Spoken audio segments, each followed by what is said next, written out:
네, 트니티 성경학교에 오신 여러분을 우리 주님의 이름으로 우리 환영합니다. 모세오경 세 번째 강의 시간입니다. 오늘은 출애굽기 1장부터 18장까지 다루도록 하겠습니다. 우리 성경 암송 먼저 하시겠는데 출애굽기 14장 13절에 암송이 오셨나요? 예, 그러면 우리 그 자리에서 함께 같이 한번 암송해 보실까요? 시작. 너희는 두려워하지 말고 가만히 서서 여호와께서 오늘 너희를 위하여 행하시는 구원을 보라. 너희가 오늘 본 애굽 사람을 영원히 다시 보지 못하리라. 출애굽기 14장 13절 말씀입니다. 예, 앞에 빠지고 그냥 했죠? 네, 괜찮아요. 그 부분만 하니까. 네, 우리 네. 네, 감사합니다. 우리 출애굽기를 나누고 있는데 출애굽기는 창세기하고 연결되어 있는 연결편이에요.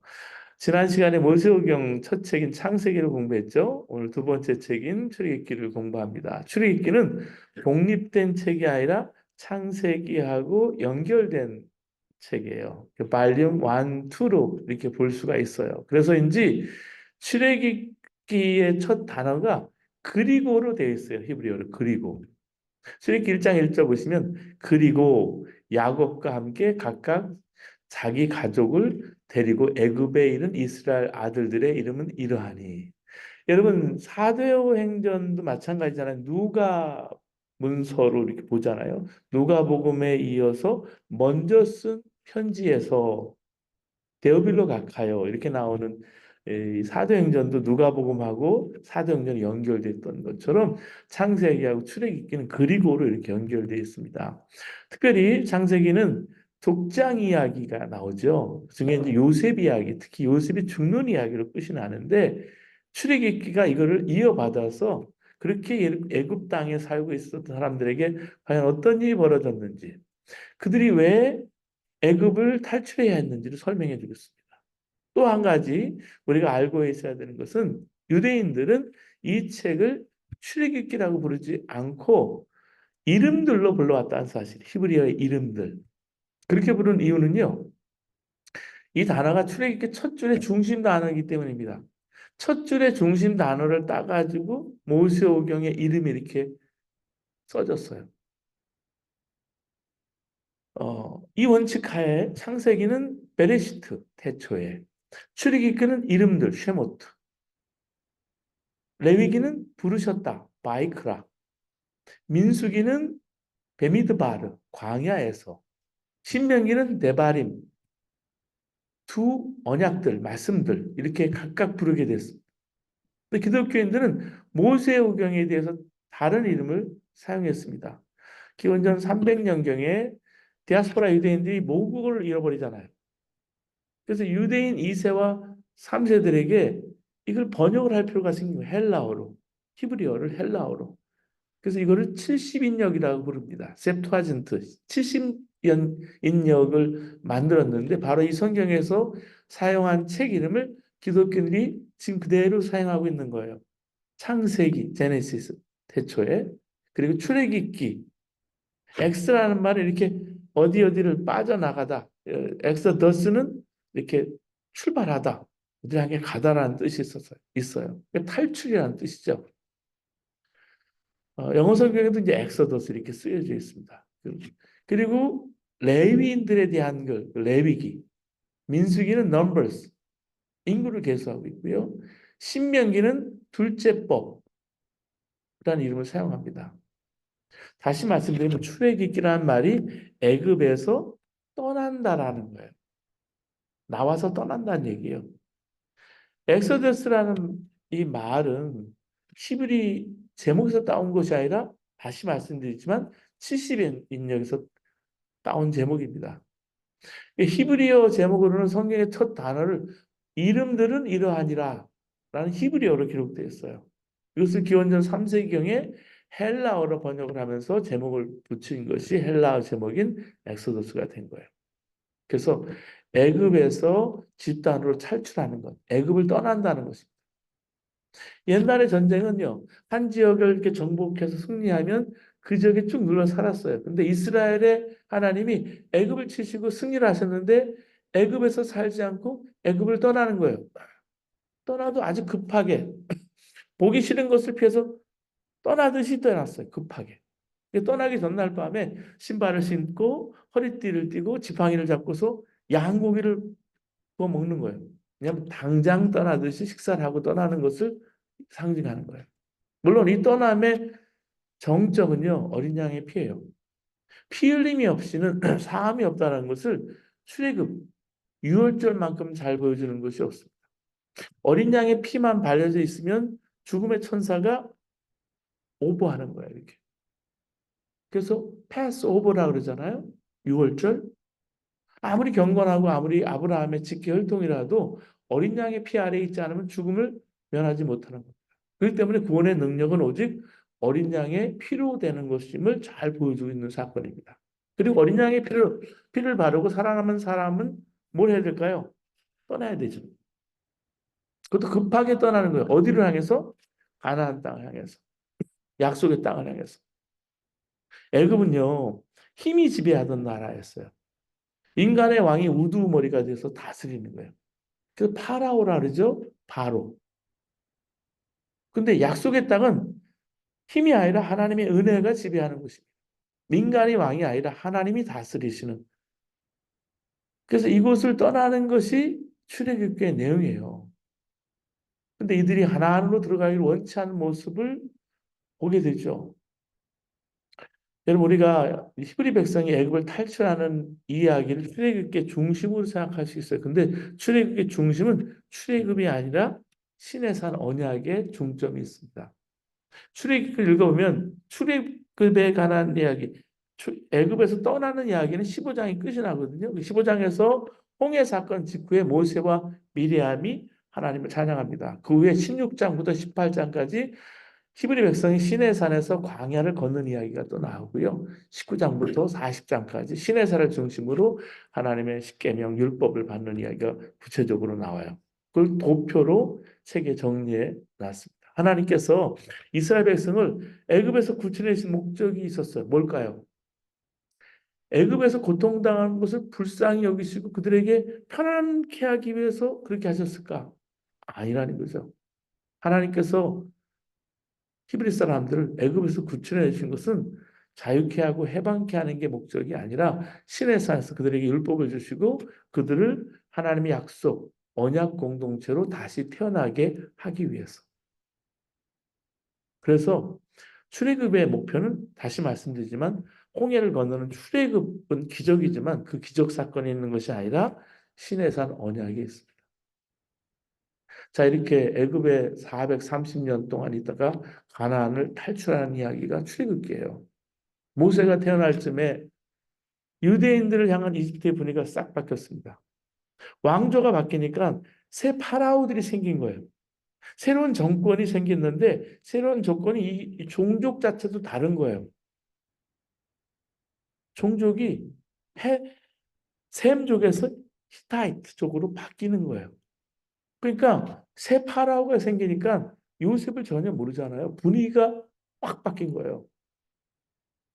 요셉에게는 옛날에 큰 빚을 지고 살았는데 요셉을 모르는 거예요.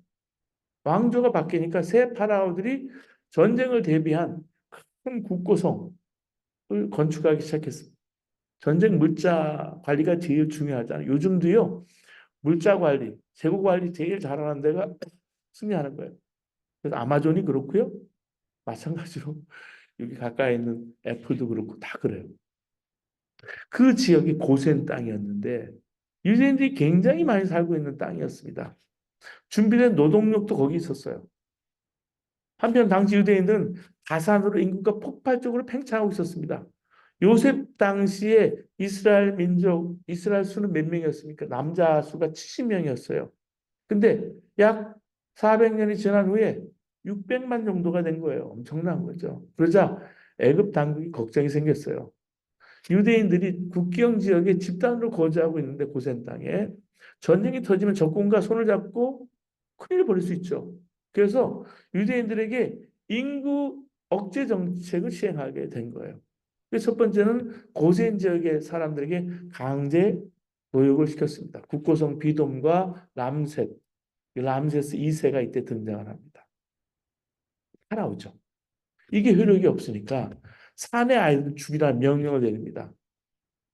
근데 이때 공교롭게 모세가 태어나는 거예요. 모세는요, 건전함을 받았다는 모세스. 그런 뜻이 있잖아요. 고통당하는 이스라엘을 해방시키기 위해서 하나님 모세를 세우시고, 지도자를 세우시고, 그를 신의 산을 향해서 가게 하시는 것이 하나님의 뜻이었습니다. 계획이었어요. 근데 하나님의 깊은 뜻을 모세가 몰랐어요. 그냥 어려움을 당한 이스라엘 백성을 출애굽시키라 이런 걸로 이해했어요. 그가 하나님의 명령에 따라 애굽에서 열 가지 그 재앙을 일으킬 때도 결국 신의 산을 목표로 하는 것인 줄 몰랐어요. 마지막 자, 열 번째 재앙이 뭡니까? 모든 장자가 죽는 거예요. 애굽의 모든 장자가 문지방에 피가 안 발라져 있으면 다 죽는 거예요. 이 재앙은 바로가 히브리 남자들을 죽인 것에 대한 보응이기도 하고 더 나아가서 그가 하나님의 장자인 이스라엘을 박해했기 때문에 하나님께서 애굽의 장자를 죽인 심판을 내리신 겁니다. 그것이 4장 22절 23절에 나와요. 이런 하나님의 여러분 계획은 홍해의 기적과 연결됩니다. 홍해의 기적을 경험했을 때 모세가 이것을 출애굽의 클라이막스로 받아들였어요. 그 왜냐하면 홍해 사건을 통해서 애굽의 군대가 바닷물에 완전 수장이 되잖아요. 무력화되고 이스라엘은 완전히 애굽 세력 밖으로 엑소더스 탈출했기 때문에. 근데 바로 이 홍해 사건은 하나님께서 진짜 클라이막스는 시내 산에서 언약을 주시기 위한 예고편에 지나지 않습니다. 중간 튜브 역할을 터널 역할만 한 거예요. 자, 히브리인들은 바로의 힘을 잘 압니다. 잘 알다시피 이집트는 힘이 지배하는 나라예요. 근데 가나안 땅은 하나님의 섭리, 은혜가 지배하는 하나님 나라 땅이에요. 여러분 바로라는 말만 들어도 그들은 몸은 반응을 일으킬 수밖에 없어요. 여러분 기억은 몸에도 새겨져요. 매 맞고 자라는 개는 막대기만 봐도 고리를 흔들잖아요. 구체적인 두려움과 떨림이 그들을 사로잡기 때문에 그렇습니다. 거기에 비해서 하나님은 너무 멀리 계신 것 같은 거예요. 눈에 보이지 않잖아요. 후회와 원망, 아우성 이런 믿음에 굳게 서지 못한 어쩔 수 없는 그 이스라엘 히브리 사람들의 한계가 여기서 봅니다. 출애굽기 14장에 보면 홍해 앞에서 이스라엘 백성들이 모세에게 원망을 해요. 어떻게 말하냐면 애굽에 매장지가 없어서 당신이 우리를 이끌어내서 이 광야에서 죽게 하느냐? 아우성을 칩니다. 믿음 없는 말을 쏟아내요. 누구나 문제를 바라볼 때는 원망할 수밖에 없습니다.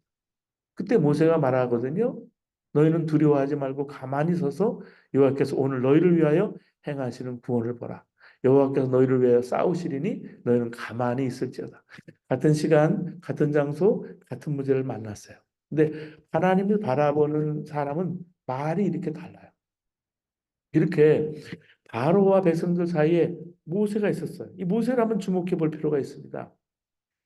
성경은 두 얼굴의 모세를 보여줘요. 하나는 이스라엘 백성을 인도해내는 담대한 모습이고 또 하나는 아주 두려워하는 모습이에요.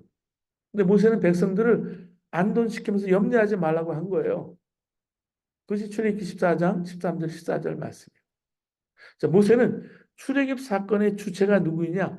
하나님이라는 것을 기억시키게 합니다.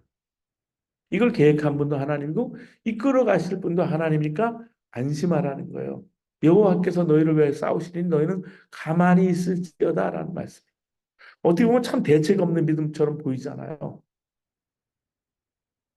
예. 근데 하나님께서 정말 사면 초가인 이스라엘 백성, 히브리 사람들이 어떻게 해야 합니까? 절대정명의 순간에 여러분 모세는 가운데 껴서 처절하게 고독을 경험합니다. 영혼의 어두운 밤을 지내요. 그리고 그가 할 수 있는 일이라고는 그저 엎드리는 것밖에 없었어요. 그때 하나님의 음성이 들려와요. 시편 77편 15절에 이렇게 말해요. 너는 어찌하여 내게 부르짖느냐? 연약한 믿음에 대한 책망처럼 들리지만 이 음성은 하나님이 함께 하신다라는 컨펌, 약속에 대한 확신, 그 확약을 주는 거예요. 이 부르짖음을 통해서 모세는 하나님이 개입할 수 있도록 마음을 열었고요. 하나님 기꺼이 그의 마음에 들어와서 두려움을 몰아내십니다. 밤이요, 낮보다 밝다라는 말이 있거든요. 육안으로는 볼 수 없는 밤에 영혼의 눈이 뜨이면 밤이 낮보다 밝아집니다. 모세가 고독과 심연에서 살아계신 하나님 향한 믿음을 굳게 잡은 거예요. 살다 보면 어려운 일을 겪게 마련입니다. 아무도 도와줄 수 없는 절체절명의 순간이 와요. 오직 하나님이 할 수밖에 없는 그때 하나님이 우리의 삶에 개입해 주시는 어느 때 들은 노래 가사 가운데 이런 말이 있습니다. 슬픔의 파도에 떠밀려도 희망의 해안에 닿는다. 모세가 두려움의 파도에서 정말 떠밀리면서 오히려 하나님의 마음이라는 희망의 해안에 당도하게 되는 거예요. 이때 모세가 정말 하나님 명령을 받을 준비를 해요. 어디로 가란 말일까? 앞에는 넘실거리는 물밖에 없어요. 길이 없어요. 근데 하나님 앞으로 나아가라는 명령을 받고 있는 거예요. 믿음이 없이는 따를 수 없어요. 그래서 믿음은요, 모험입니다. 거래가 아니고요. 계산에 재빠른 사람들은 믿음의 길을 걷기가 어렵습니다. 우직한 사람이 걸을 수 있어요. 아브라함이 갈 바를 알지 못할 때 떠나라는 명령에 순종했어요. 여러분 생각해 보세요. 한국에서 태평양을 건너서 떠나올 때 어떠셨어요? 뭐 믿을 거 하나도 없었어요. 태평양 바다에 다 던지고 올 수밖에 없어요. 베드로가 오라는 명령에 사납게 일렁이는 파도에 바다에 뛰어들었어요. 예수님은 이해할 수 없는 하나님의 침묵을 응답으로 알고 죽음을 향해서 온몸을 던지셨어요. 백척간두도 일보부터 백척간두 일보라는 말이 있어요. 이게 믿음입니다. 이스라엘 백성이 정말 바로의 군대가 막 쫓아오는 진퇴양난의 순간에 위기 상황에 믿을 것을 요청받고 있는 거예요. 순종입니다. 하나님에 대한 믿음을 가지고 바다로 들어가든지 아니면 현실의 그 위험 앞에 무릎을 꿇든지 둘 중에 하나예요. 그들은 바다에 뛰어들었어요. 미래를 선택했어요. 자유의 미래를. 그래 그들 앞에 바다가 열렸어요. 길이 열린 거예요. 이게 믿음의 길입니다. 모세의 믿음대로 하나님께서 정말 아무도 못 보는 길을 보고 계신 거예요. 그게 바닷속에 나 있는 길입니다. 여러분 삶 가운데도 바다 같은 문제가 있다 할지라도 하나님이 바닷속에 길을 내시기를 바랍니다. 이걸 기억하고 있는 거예요. 여러분 이 기억이 얼마나 중요한지 몰라요. 어떤 여자가요. 출근길에 제과점 앞을 딱 지나고 있는데 거기에 앵무새가 있었습니다. 근데 앵무새가 아가씨 이리 와봐요 하는 거예요. 그리고 저는 쳐다보니까 아가씨 정말 못생겼어. 호박같이 생겼네. 왜 이렇게 못생겼지 하고 놀립니다. 아가씨 기분이 나빴지만 새가 이야기하니까 신기해서 쳐다보고 그냥 지나갔어요. 다음날 앵무새가 또 불러요. 아가씨 이리 와봐요. 오늘도 역시 못생겼네. 아가씨 이상하게 못생겼네. 아가씨 왜 이렇게 못생겼지? 화가 난 아가씨가 주인을 찾아갔어요. 여보세요. 앵무새 교육 좀 잘 시키세요. 당신하고 똑같은 것 같아요. 주인은 화가 나서 앵무새에게 너 한 번만 더 그러면 목을 비틀어 버린다 했습니다. 다음날 아가씨가 기대를 하고 지나가는데 역시 앵무새가 부릅니다. 아가씨 이리 와봐요. 오늘은 어떻게 하나 갔더니 앵무새가 하는 말이 많이 있더니 아가씨 알지? 그러더래요. 예. 바로 누가 이 얘기해주지 않아도 상황만 되면 옛날 기억들이 끌어오르는 게 우리 모습이라는 거예요. 좋지만 이스라엘 백성들이 그 절박한 상황에서 떠올리는 기억이라고는 패배했던 절망했던 것밖에 없었어요. 노예 상태에 있었던 것. 여러분, 근데 모세는 하나님 약속을 기억해내요. 그렇기 때문에 두려움을 이길 수가 있었고 이 일을 하나님이 하신다. 하나님이 이끄신다. 하나님의 계획으로 이해한 거예요. 성경에는 이 기억하다라는 단어가 250번 정도 나오거든요. 그중에 75번은 하나님이 하나님의 명령을 기억하라고 말씀하신 것과 연관되어 있습니다. 하나님이 오늘 우리에게도 말씀하십니다. 기억해라. 내가 한 말을 꼭 기억해라. 내가 너에게 지시한 말을 기억해라. 어떤 상황 속에서도 내가 너에게 약속한 것을 기억해라. 사는 게 만만치가 않아요. 뒤에 점점 이렇게 죄어오는 현실 속에 있습니다. 나이 들어갈수록 우리 기억도 그렇고, 우리 몸도 그렇고, 옛날 같지가 않아요. 그렇다고 좌우로 나갈 수도 없어요. 둘러봐도 희망이 없어요. 뭘 하고 인생을 살아야 할지, 어디서 힘을 공급받아야 할지, 현실 속에서 어떻게 살아야 할지. 힘들고 어려운 일이 생길 때마다 뭐 한국에처럼 고층 아파트에 올라가서 떨어질 수는 없잖아요. 어떤 기억을 우리가 채우고 사느냐가 중요합니다. 기억 속에 죽이는 기억들로 마음을 가득 채우고 있는지, 아니면 살아야 될 생명의 기억들이 내 마음 속에 가득 차 있는지 주님께서 말씀하세요. 홍해를 건너는 믿음. 그 절망의 현장에 주님께서 나에게 말씀하셨던 약속을 꼭 기억하세요. 절망과 두려움에 정말 걸품처럼 올라오는 그런 생각들이 참 많아요. 그 생각을 멈추고 그 문제로부터 한 걸음 물러서서 하나님께서 나를 통해서 하시고자 하는 뜻이 무엇인지 조금만 생각해 보면 하나님의 놀라운 계획, 변치 않은 음성을 들을 수가 있습니다. 내 앞에 홍해 같은 두려움이 있다 할지라도 말씀을 따라서 한 걸음 한 걸음 내디딜 때 그 걸음이 좌절과 절망의 홍해를 하나님께서 하나님 살아계심과 인도하시는 신앙의 체험으로 바꾸어 나갑니다. 여러분 여행을 계획하고 계십니까? 한 걸음 한 걸음씩 인도하세요. 그렇기 때문에 우리 인생의 방향이 참 중요한 거예요. 어디 가시더라도 하나님 뜻을 생각하시면서 여러분 인생의 하프타임 이후에 후반전을 생각하세요. 나를 죽이고 무너뜨릴 것 같은 홍해가 있었지만 하나님 나를 인도하실 때 그게 통로가 된다고 그랬죠. 통로가 되는 거예요. 그런 기적을 홍해가 열리는 기적을 여러분 가정과 자녀가 체험하기를 원합니다. 이렇게 하나님 보이지 않는 손길로 이끌어내시는 거예요. 과거의 무수한 사건을 통해서 이끄시고 현재 여러 일상적인 삶을 통해서도 주님이 이끄신다라는 거예요. 그래서 그 이끄시는 것이 바로 신의 생까지 인도하시고 지금 나를 이 자리까지 에베네셀의 하나님께서 인도하신 겁니다. 모든 이 과거의 순간에서 하나님의 손길에서 정말 발견된 사람이 한 사람이 있는데 요셉입니다.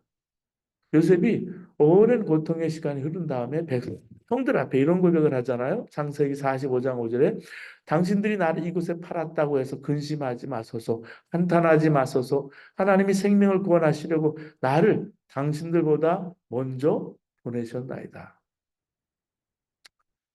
요셉이 과거의 일을 기억한 거예요. 여러분, 과거를 기억해서 지금 나를 보면 당연한 것, 우연이 하나도 없어요. 모든 게 하나님의 계획이고 섭리예요. 요셉이 어릴 때 그에게 특별한 꿈을 주신 것도 하나님이고 형들에게 팔려서 애굽에서 노예 생활하게 하신 것도 하나님이고 보디발의 아내의 모함을 봐서 억울하게 감옥에 갇히게 된 것도 하나님이고 그때 바로의 두 고위 관료가 자기 갇혀있던 감옥으로 보내진 것도 하나님이 하신 일이고 특별히 그중에 술 맡은 관원장이 복직된 다음에 2년간이나 까먹은 거예요. 모세를. 요셉을.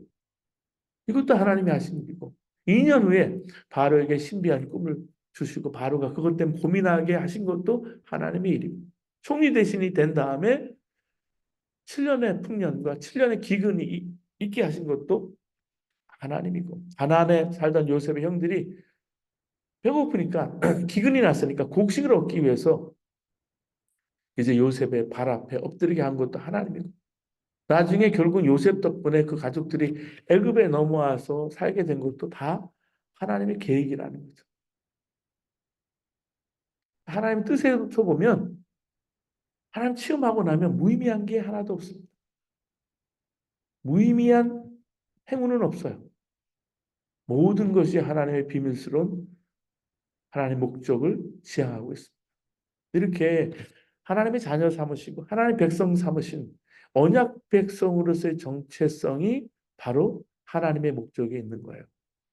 그래서 내 위주로 생각하지 마시고 내가 고난받는 것, 거꾸로 큰 복을 받는 것, 내 의도와는 반대로 무의미한 경험을 해야 했던 것, 모든 게 하나님의 경험 가운데, 하나님의 계획 가운데 있는 사람이 그 길을 계획할지라도 마음으로 그 길을 계획할지라도 그 걸음을 인도하시는 일은 여호와 하나님이신 거예요. 사실 우리가 계획한 대로 돼요? 근데 계획은 해야 되겠죠. 계획은 해야 되잖아요. 뭐 한국을 간다, 뭐 어디를 선교 여행을 한다, 뭘 한다. 계획이 있어야 되겠지만 다 그 뜻대로 이루어지지 않지만 그러나 결국에는 하나님 뜻 가운데 진행된 것을 볼 수 있어요. 그래서 실패 속에도 고난 속에서 하나님의 계획이 있다라는 말씀이에요. 세 번째, 테바 인생을 살펴보겠습니다. 출애굽기는 모세의 출생 이야기부터 시작이 됩니다. 요셉이 죽고 오랜 세월이 흐른 다음에 요셉을 기억하지 못하는 왕이 애굽을 통치하게 됐습니다. 이 왕이 고센 땅을 중심으로 세력이 점점 커지니까 두려워졌다 그랬죠? 그 출애굽기 1장 10절이에요. 그래서 바로가 취한 정책이 아까 말씀드렸죠. 인구 억제 정책. 그 다음에 두 번째는 산파들에게 새로 태어날 남자아이들이 태어나면 다 죽이라는 거죠. 근데요, 이 출애굽기는 압제의 땅 애굽에서 신음하는 사람들 구원하시는 하나님의 놀라운 계획을 담고 있는 책입니다. 그 이야기 첫 대목에 말씀드린 놀라운 여인들을 만나게 되는데 먼저는 히브리 산파들이에요. 강제 노역에 시달리면서 왕성한 생명을 보여주는 이스라엘 사람들을 보면서 공포를 느낀 바로가 히브리 산파인 십브라와 부하를 불러서 은밀하게 이릅니다. 출애굽기 1장 16절이에요. 너희는 히브리 여인이 아이를 낳는 것을 도와줄 때 잘 살펴서 낳은 아기가 아들이거든 죽이고 딸이거든 살려둬라. 죽이란 얘기예요. 그러면 아들이 태어나면 다 죽이라는 죽이는 기계가 되라는 얘기예요. 산파들이 바로의 명령을 거스른 거예요. 남자아이들 살려두었어요. 이 일이 애굽 왕한테 보고가 되니까 왕은 산파를 불러서 어째서 이 일을 그렇게 처리했느냐 묻습니다. 산파들의 대답이 재밌습니다. 히브리 여인들은 이집트 여인들과 같지 않습니다. 그들은 기운이 좋아서 산파가 그들에게 이르기도 전에 아기를 낳아버립니다. 출애굽기 1장 19절에 나온 말씀이에요. 성경은 산파들이 하나님 두려워했으므로 그렇게 했다고 말합니다. 근데 여기 한 가지 더 덧붙여야 될 게 있어요. 아기를 잉태해서 낳아 기는 여인들이 가지고 있는 생명 중심의 생각이에요. 사고방식이에요. 자기 권력의 강화를 최우선으로 여기는 이들은 자기 일에 방해가 되는 사람을 제거하는 것 주저함이 없습니다. 파라오들은. 바로왕은. 타락한 권력은요. 생명 무시해요. 근데 히브리 산파들은 비록 사회적 위치가 바로에게는 정말 대할 수가 없죠. 비교할 수 없이 비천하지만 하나님의 마음과 다 있던 사람들이었습니다. 출애굽기를 쓴 사람은 하나님께 그 산파들의 집안을 번성케 했다고 말씀드리고 있습니다. 권력을 위주로 인해서 사는 생명이 정말 숨이 막힐 때 사회 밑바닥에 있는 그 여인들이 발을 넌지시 꾸짖고 있는 거예요. 모세 어머니 누굽니까? 요게벳 역시 마찬가지죠.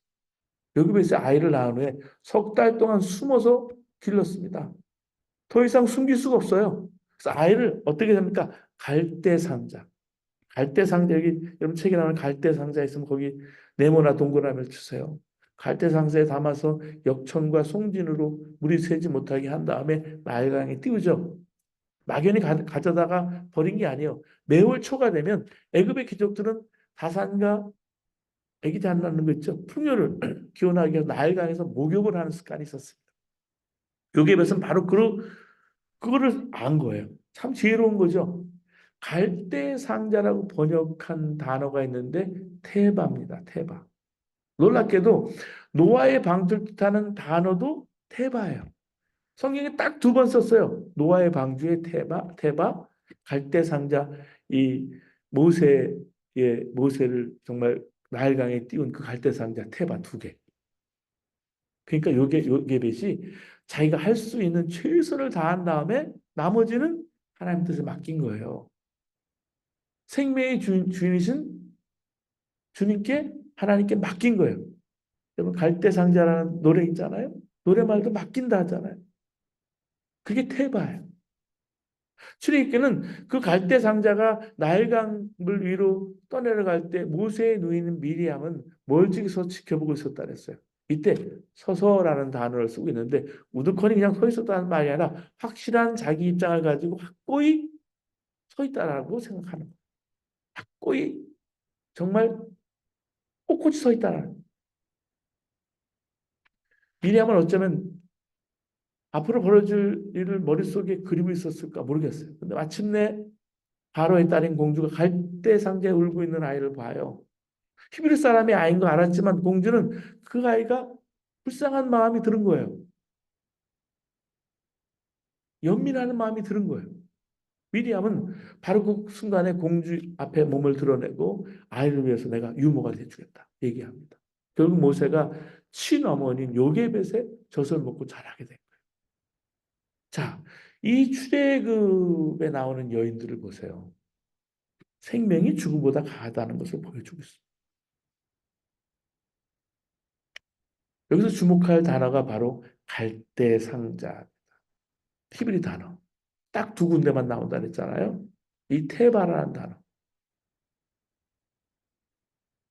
근데 공통적인 원리가, 영적인 원리가 있습니다. 첫 번째는 둘 다 그 안에 있는 사람은 물에 빠지지 않게 보호한다. 그런 의미고요.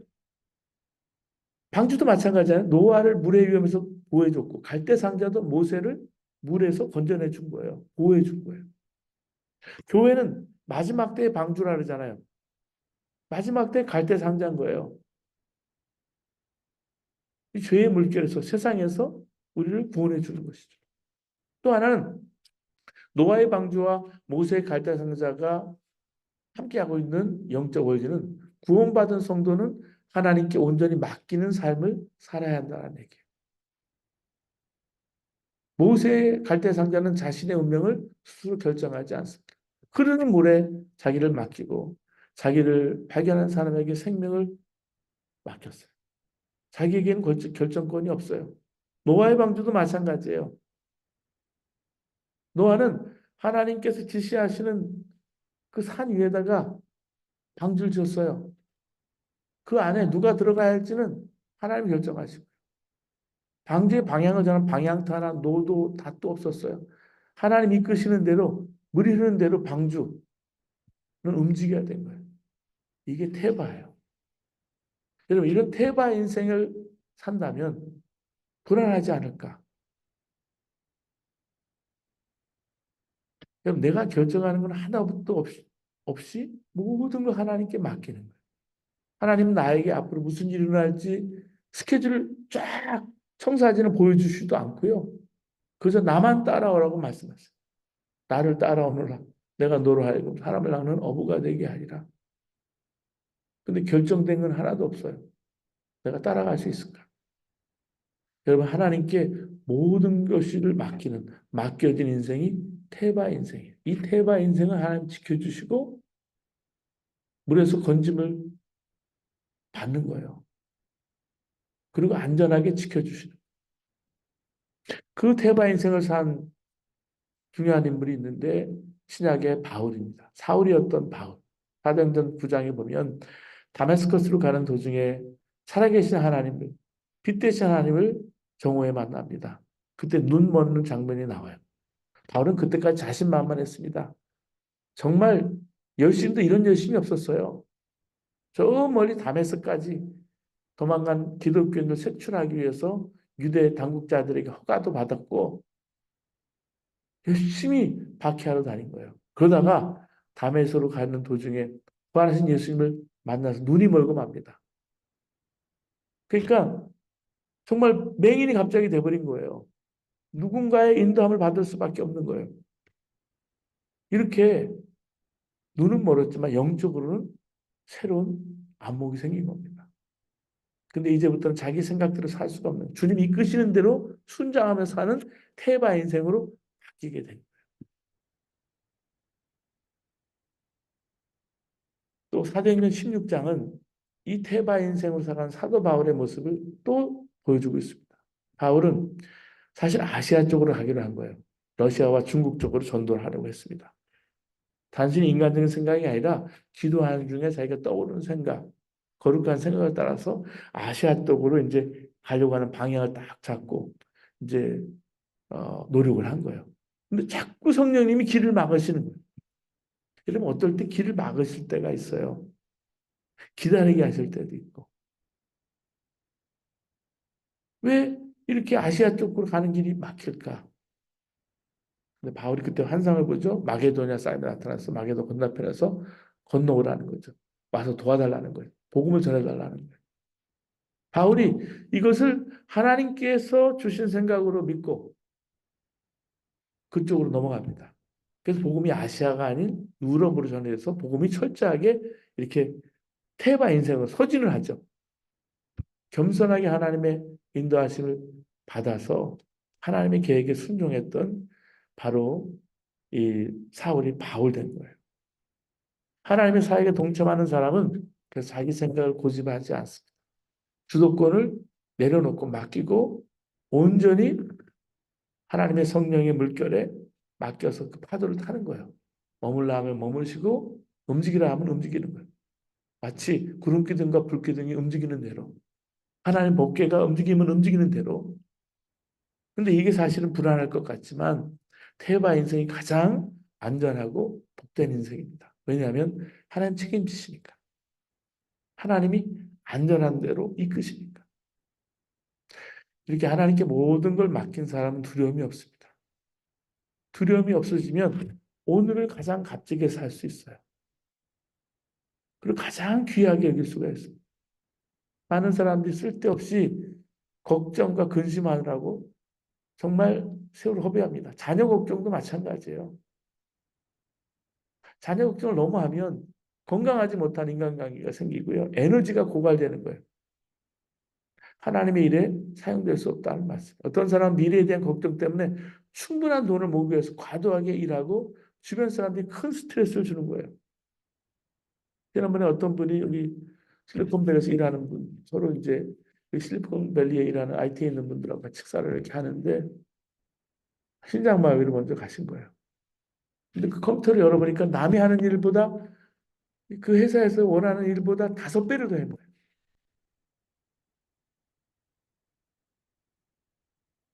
여러분 그렇잖아요. 아, 남이 엔비디아 이렇게 요새 주식 잘 된다니까 거기 어떻게 투자를 해가지고 뭐 대박을 좀 내볼까? 그러니까 그것만 생각, 증권과 주식, 부동산만 생각하면 하나님의 뜻에 순종할 수가 없습니다. 성공할 수는 있겠죠. 근데 얼만큼 성공해요? 우리는 테마 인생이 돼야 합니다. 그래야 하나님의 역사를 세워나가시고 역사의 무대에 써가신다는 말씀이에요. 자, 그리고 이제 모세 변명 이야기가 나옵니다. 휴가에서 돌아온 군인들의 재밌는 이야기가 나오죠. 부대장이 아침 점을 하고 휴가 간 장병 9명이 돌아오지 않았어요. 그래서 7시쯤 돼서 한 명이 허겁지겁 오는데 별명을 넣어놓습니다. 부대장님 죄송합니다. 피치 못할 사정이 있었어요. 애인하고 얘기하다가 시간 가는 줄 모르고 얘기하다가 그만해야 버스를 놓쳐버렸습니다. 그래서 기대해야 그래도 해야 되기 때문에 택시를 잡아 탔습니다. 근데 중간에 시골길을 오다가 택시가 서버렸습니다. 고민하다가 마구간으로 들어가서 주인에게 간청해서 말을 한마디 샀습니다. 그 말을 열심히 타고 오는데 글쎄 아이 말이 중간에 죽어버리는 게 아닙니까? 그래서 하는 수 없이 거기에서 40리를 걸어서 지금 막 도착했습니다. 부대장이 약간 의심이지만 설명을 믿어줬어요. 주의만 주고. 첫 번째 장면을 돌려보내고 7명이 줄줄이 들어와서 비슷한 별명을 들어놓는 거예요. 애인을 만나서 시간 가는 줄 모두 얘기하다가 버스를 탔는데 버스를 놓쳐서 택시를 탔는데 택시가 중간에 문제가 생겨 말을 얻어 탔는데 말도 중간에 죽어서 열심히 걸어왔다. 인내심을 가지고 이 변명 저 변명 다 들어봤어요. 마지막 9번째 장병이 허겁지겁 오더니 잘 들어온다, 잘 들어와. 네가 또 뭔 변명을 하냐 보자. 부대장이 이제 물으니까 똑같은 줄거리 얘기합니다. 글쎄 제가 애인을 만나 얘기하다가 버스를 놓쳐서 택시를 탔는데 그만 스탑. 부대장이 소리칩니다. 그 다음에 택시가 고장났다고 말할 거지? 아닙니다. 장병이 대답했어요. 그럼 뭐야? 택시가 고장난 게 아니고 오다 보니까 이상하게 길 위에 많은 말들이 죽어 넘어져 있는 것이 아닙니까? 아까 그 변명된 사람들이 다 말들을 한 마디씩 다 죽인 거죠. 그거 치우느라고 오다가 늦었습니다. 사람들이 생각하는 별명은요, 다 똑같지만 다 아, 한정되어 있습니다. 창의적인 별명도 있지만 단골의 별명이 있다라는 거죠. 군이 즐겨하는 별명, 정치가가 사용하는 별명, 학생이 사용하는 별명, 기독교인들도 늘 하는 별명이 있어요.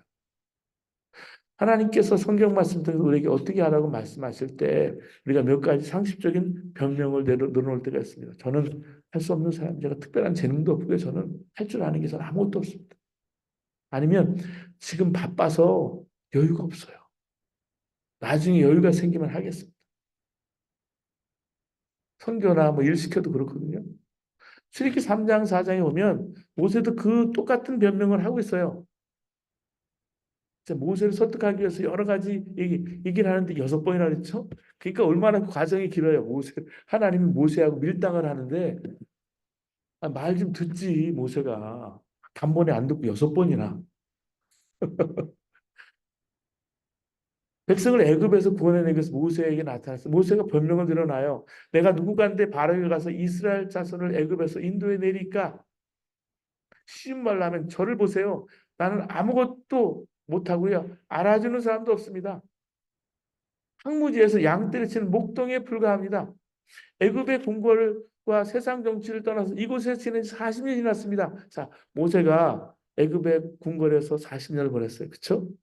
자기 동족을 괴롭히는 애굽 사람을 죽이고 도망갔죠? 미디안 광에서 40년을 보냈어요. 그리고 마지막 40년을 이제 출애굽하는 이스라엘 백성들을 일으켜서 가나안 땅으로 인도하는 역할까지만 했지 가나안 땅 들어가지 못했어요. 모세가 첫 40년은 썸바디였어요. 어떤 사람이 썸바디야 그래도 특별한 사람이야. 근데 다음 40년은 노바디야. 아무것도 아니야. 전 노바디입니다. 이 얘기예요. 난 아무것도 아닙니다. 그럼 나중에 어떻게 에브리바디야. 에브리바디를 하나님이 모세를 쓰셨던 것을 볼 수가 있어요. 저는 아무것도 아닙니다. 다른 사람 찾아보세요. 하나님 뭐라고 말해요? 내가 반드시 너와 함께 있으리라. 내가 그 백성을 애굽에서 인도해낸 후에 너희가 이 산에서 하나님을 섬기리니 이것이 내가 너를 보낸 증거리라.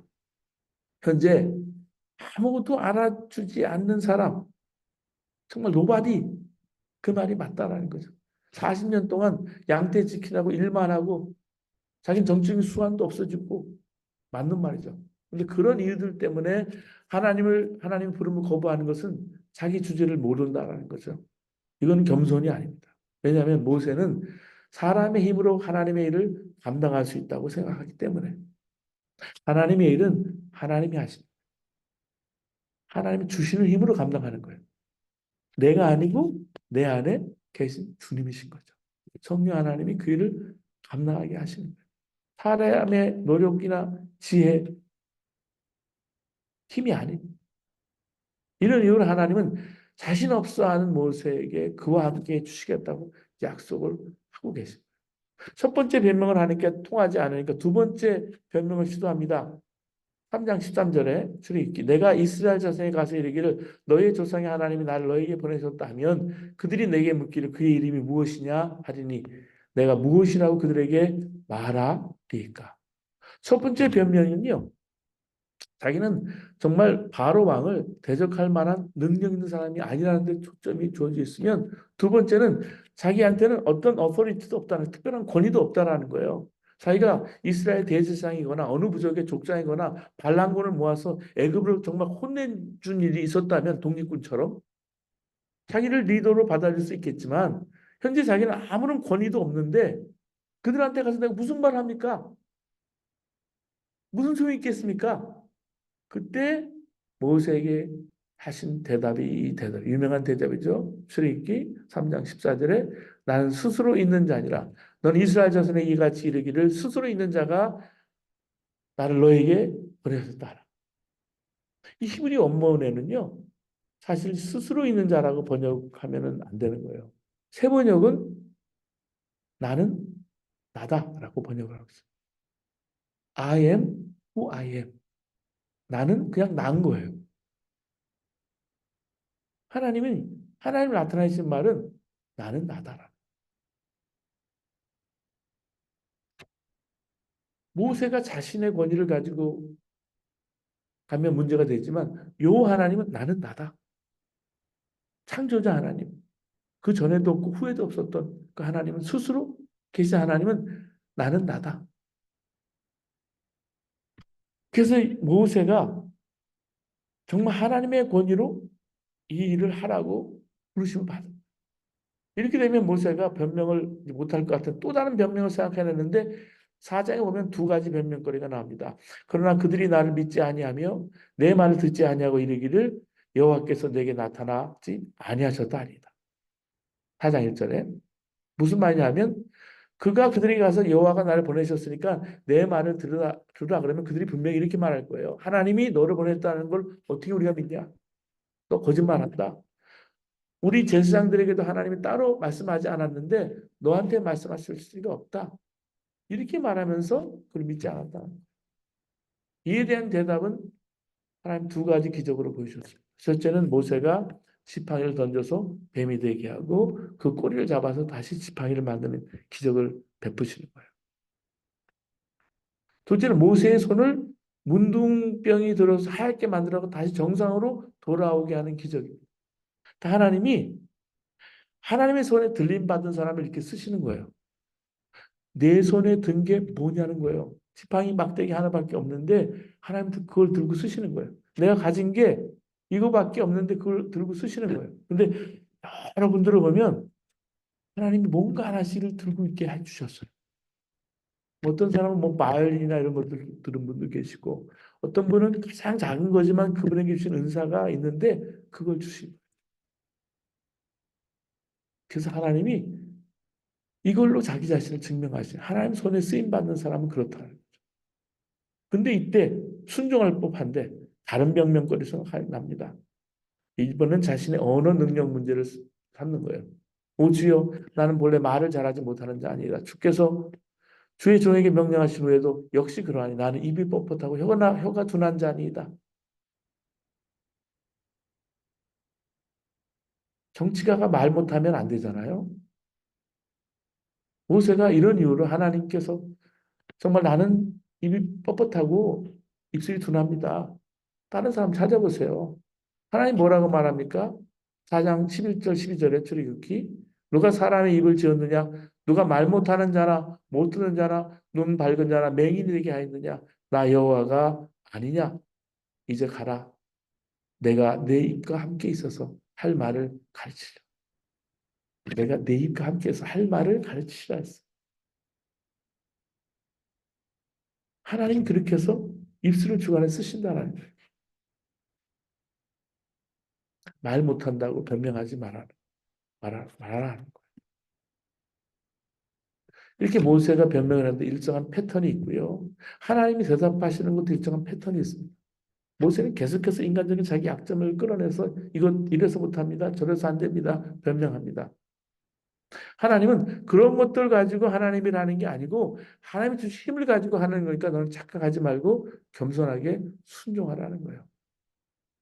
하나님이 모든 문제들을 증명하시니까 더 이상 빠져나갈 구멍이 없어요.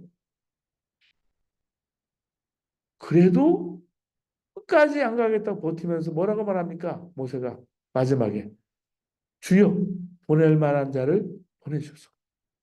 열심히 기도한 다음에 제가 여기 있나이다. 우리 언니를 보내주옵소서. 언니가 더 사랑합니다. 보내달라는 거죠. 이쯤 되면 하나님 좀 놔줄 것 같잖아요. 예. 너 인간적으로 해도 힘쓰니까 너 인간적으로 잘 살아봐라. 다른 사람 선택해서 내가 쓸 테니까 넌 그냥 네 멋대로 살아라. 그런데 하나님은 하나님이십니다. 모세를 향한 특별한 계획이 있으시기 때문에 뜻을 굽히지 않고 해결책을 주시는 거예요. 누굽니까? 모세 옆에 아론을 붙여주시는, 내 형 아론이 있지 않느냐? 그가 말 잘하는 것을 내가 아노라. 내가 내 입이 그 아론의 입과 함께 있어서 너희들이 행할 일을 가르치리라. 모세는 이스라엘 대표하는 사람이에요. 그를 통해서 하나님이 이스라엘을 언약 공동체로 쓰시는 거예요. 그래서 모세를 통해서 율법을 주셨어요. 근데 모세를 봐야 할 것 중에 하나는 처음부터 모세가 위대한 사람이 아니었다는 사실이에요. 철저히 자격 없는 사람이었어요. 평범하다고 생각했어요.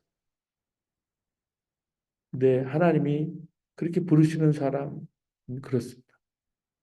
평범하고 자격 없는 사람을 쓰시는 거예요.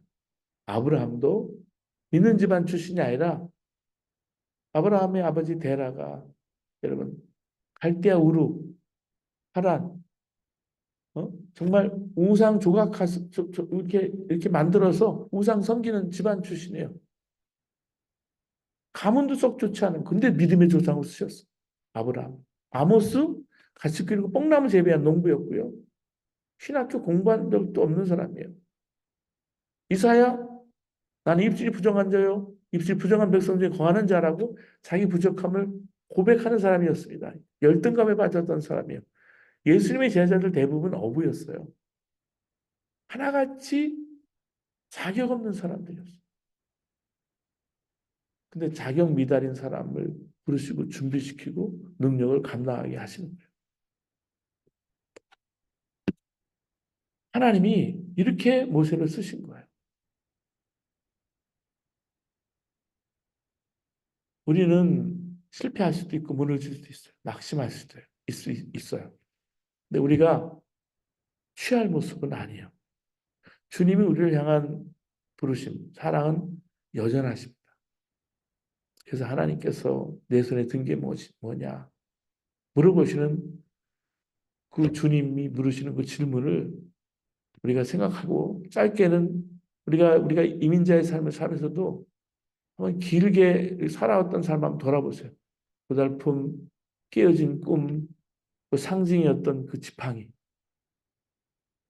결국은 하나님의 지팡이라고 나중에 표현되고 있거든요. 좌절하고 의미 없이 살아가는 그 삶이 결국은 하나님의 손에 쓰여질 때 막대기 같지만 지팡이로 쓰신다는 거죠. 내가 필이면 왜 나야? 내가 왜 일을 해야 되지? 나보다 자격 있는 사람이 많은데, 나보다 능력 있는 사람이 많은데, 근데 세상에는 하나님의 일을 할 자격 있는 사람은 한 명도 없다는 사실. 그래서 하나님이 언제나 자격 없는 사람을 부르셔서 그 안에 능력 주셔서 하나님의 일을 쓰시는 거예요. 훈련시키셔서 필요한 능력을 부어주시고 하나님의 일을 감당하시는 것을 볼 수가 있습니다. 그래서 우리가 능력 주시는 자 안에서 내가 모든 것을 할 수 있느니라. 내가 아니고 주님이 하십니다. 주님이 하셨습니다. 라는 그런 약속을 믿고 부르심에 순종하는 저와 여러분 되시기를 바랍니다. 자, 그 다음에 10가지 재앙 얘기가 나와요. 3 플러스 3 플러스 3, 그 1, 이 구조입니다.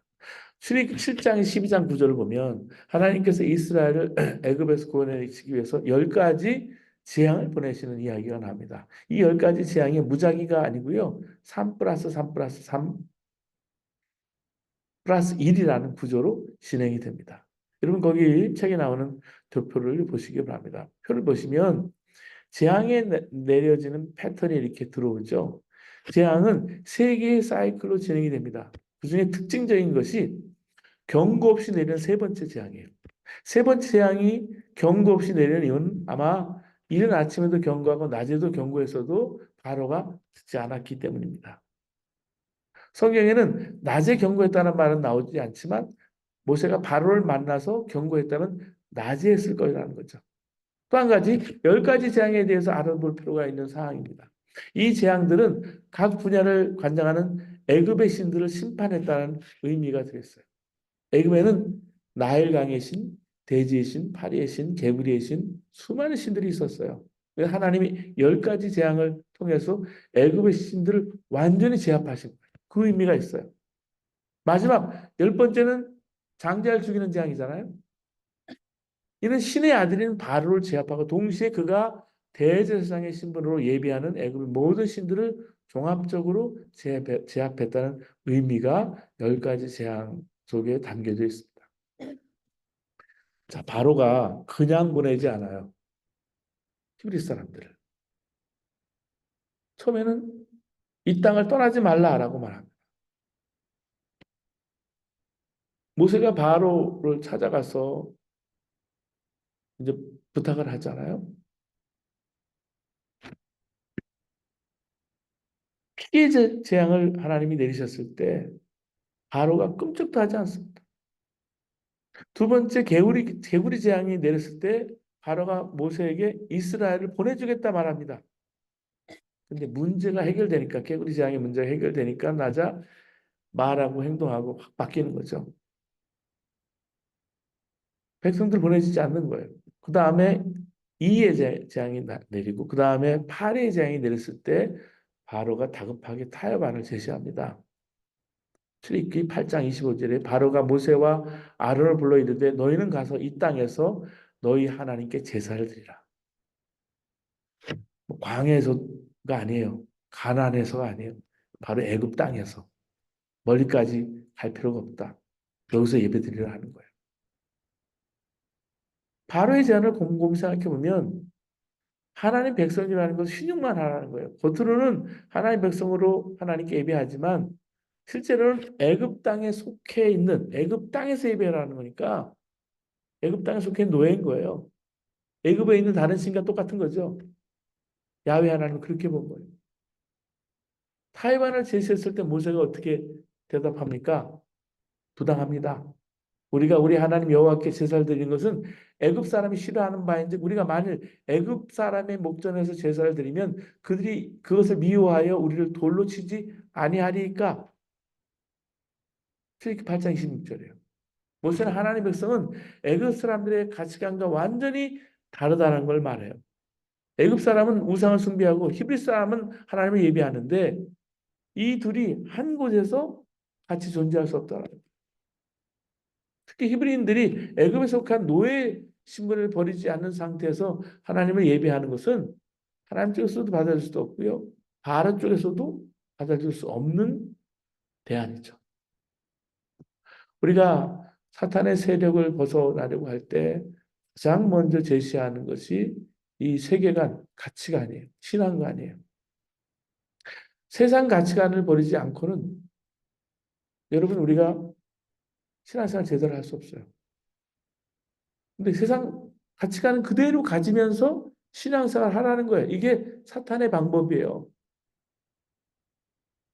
사탄은 우리에게 노예 신분을 버리지 말고 세상 속에 살면서 세상 물결과 그냥 속해서 이렇게 살면서 하나님 예배하면 되지 않느냐. 교회 다녀도 여전히 그러면 세상 물결 속에 세상 중심으로 삽니다. 교회 다니는 것만 왔다 갔다 하는 것만 빼면 어, 교회 왔다 갔다 한다고 다 교인이 아니잖아요. 생각하는 것, 말하는 것, 즐기는 것, 비즈니스하는 것 모든 거 봐도 세상 사람과 똑같으면 아직도 애굽을 탈출하지 못했다라는 거죠. 두 번째 타협안은 너무 멀리 가지 말라는 거예요. 바로의 말은. 8장 28절에 보면 하나님께 예배드리는 광야로 들어가도록 너무 멀리 가지 말라는 말을 하는데 무슨 말이냐면 교회에 빠져도 너무 깊게 발을 들여놓지 마라 뜻이죠. 은혜의 물에 잠깐만 발 들이고 곧바로 세상으로 돌아오라는 거예요. 근데 그렇게 신앙생활 하는 사람들이 많아요, 사실은. 은혜의 물에요, 잠깐 그냥 발목만 당기고 그냥 세상으로 돌아가는 거죠. 우리가 신앙생활 할 때는요, 열정을 다해야 합니다. 열심히 있어야 돼요.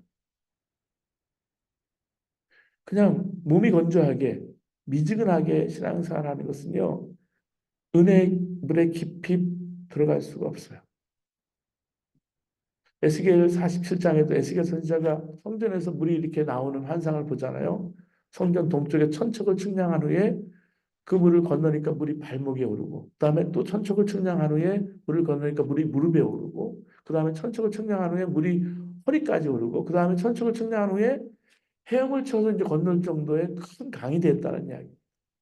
뭘 말합니까? 은혜의 물에 들어갈수록 수영을 하는 건요, 힘을 빼야 돼요. 발목이나 무릎이나 여기까지는요, 이게 자기 힘으로 막 하려고 하면은 이게 정말 개헤엄밖에 안 돼서 오래 못 갈 뿐더러 빠져 죽기 쉽죠. 물속에 깊이 들어가는 거란. 거기 물이 들어가야 세례를 받음으로 내가 그 세례와 함께 내가 죽고 내가 그리스도와 함께 십자가에 못 박혀서 내 죄와 욕심, 내 자아가 못 박히고 내 안에 예수님이 사시는 정말 내 안이 자유케 되는 그 헤엄도 프리스타일 헤엄을 하는 거죠. 그것은 역사에서 능력이 있는 신자가 된다는 말씀이에요. 내가 그리스도와 함께 십자가에 못 박혔나니 그런데 이제 내가 사는 것 아니요 내 안에 그리스도께서 사시는 것이라. 사탄은 하나님의 백성이 열심히 하지 말고 대충 하라고 유혹을 합니다. 유별나게 믿지 말라고 해요. 교회는 그냥 잠깐 갔다가 오는 거야. 이런 유혹에 빠지면 세상을 이기는 힘을 상실하게 됩니다. 은혜의 물에 깊이 들어가야 능력을 받습니다. 능력 있는 신자가 돼요. 신앙생활은 열심히 해야 한다는 말씀. 그래서 그 열심히 있는 분들을 보면요. 참 감사해요. 그건 그분의 열심이 아니라 자기 힘으로 하는 열심은 아까 말씀드리지만 쉽게 번아웃이 돼요. 그래서 하나님 주시는 능력으로 해야 된다는 말씀. 세 번째 변명은 너 혼자만 열심히 들어가는 거예요. 성인 남자만 가서 예배하고 가족은 애굽에 남겨두고 가라는 거예요. 장정만 여호와를 섬기라는 거죠. 파격적인 제안처럼 보여요. 애굽 땅에서 떠날 수 있게 한 거예요. 근데 이거는 사탄의 전략이 그 뒤에 숨어 있습니다. 왜냐하면 이스라엘의 장정들이 방에 빨리 가서 예배를 드리더라도요. 결국은 어떻게 해요? 금방 또 가족들을 보러 부양하러 돌아와야 하기 때문에 사탄은 끝까지 포기하지 않습니다. 네가 정말 광야 깊이 들어가 신앙생활 제대로 하려거든 너 혼자만 해라. 가족은 놔두고 친구도 놔두고 이웃도 놔두고 너 혼자만 열심히 해라. 여러분 혼자만 열심히 신앙생활하는 것은 하나님의 뜻이 아니죠. 하나님은 개인을 통해서 영광도 받으시지만 공동체를 통해서 큰 영광을 받으시는 거예요. 그래서 가족 공동체를 놓고 기도하고요. 내가 가까운 친척이나 커뮤니티를 놓고 기도하잖아요. 그 많은 사람들이 열심을 내서 함께 신앙생활 할 수 있도록. 근데 사탄이 이 공동체, 가족을 분열시키고 혼자만 열심히 신앙생활을 하게 되는데 그러면 이게 되지가 않아요. 하나님은 한 마음이 돼서 함께 예배드릴 때 가장 기뻐하신다는 말씀. 네 번째, 양과 소는 남겨두라는 거예요. 이게 네 번째 타협안이에요. 바로예요. 바로가 상당히 포기하고 양보한 것처럼 보여요. 너희들은 다 나가고 양과 소만 남겨두라. 그러면 된다. 여러분 애굽 사회 고된 일을 도맡아서 하던 히브리인들이 떠나게 되면 애굽인들이 그 일을 이제 해야 되잖아요. 네? 그렇죠? 한국 사람들도 요즘 힘든 일 안 하려고 그래요. 3D 업종 안 하려고 그래요. 그러니까 다 어떻게 어, 아기 보는 사람도 없잖아요. 그러니까 다 필리핀에서 데리고 오잖아요. 싱가포르 가면요. 말레이시아, 인도네시아에서 다 와가지고 아기를 봐요. 아기를 보는데 그분들 예배 드려야 되니까 같이 와서 예배를 드리는데 예배 따로 드리고 아기 보는 분들 따로 있어. 사실 이게 쉽지 않잖아요. 예. 근데 이게 바로 그런 필수 노동력을 포기하는 것이 절대 쉬운 일이 아닙니다. 근데 바로는 더 이상 버틸 수가 없어서 히브리인들을 놔주기로 했어요. 근데 양과 염소는 포기할 수 없다는 거죠. 왜냐하면 9가지 재앙 때 가축 대부분이 죽었어요. 왜냐하면 먼저 난 소나 양이나 다 죽었어요. 그나마 히브리 사람들에게 가축대가 남아 있는데 그걸 다 가지고 나간다 그러니까 그것만은 안 된다는 거죠.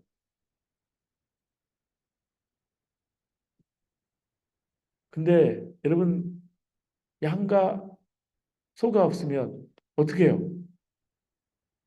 광야에 나가더라도 출애굽을 하더라도 하나님께 예배드릴 수가 없는 거예요. 여러분 사탄의 마지막은 마지막에 하나님 백성을 놔주기도 합니다. 자유롭게 하나님 섬기도록 놔주기도 해요. 근데 어떤 경우에도 양과 소는 두고 가라고 요구하는 거죠. 하나님께 예배해도 물질을 바치면서까지 예배할 필요가 없다라고 유혹해요. 이는 물질에 대한 하나님의 주권은 허락하지 않고 겉으로만 하나님을 섬기는 척 하라는 거예요. 여러분 이렇게 사탄은 우리가 어떤 상태에 있든지 어떤 여러분 레벨에 있든지 상관하지 않고 우리를 유혹합니다. 다양한 모습으로 우리를 공격합니다.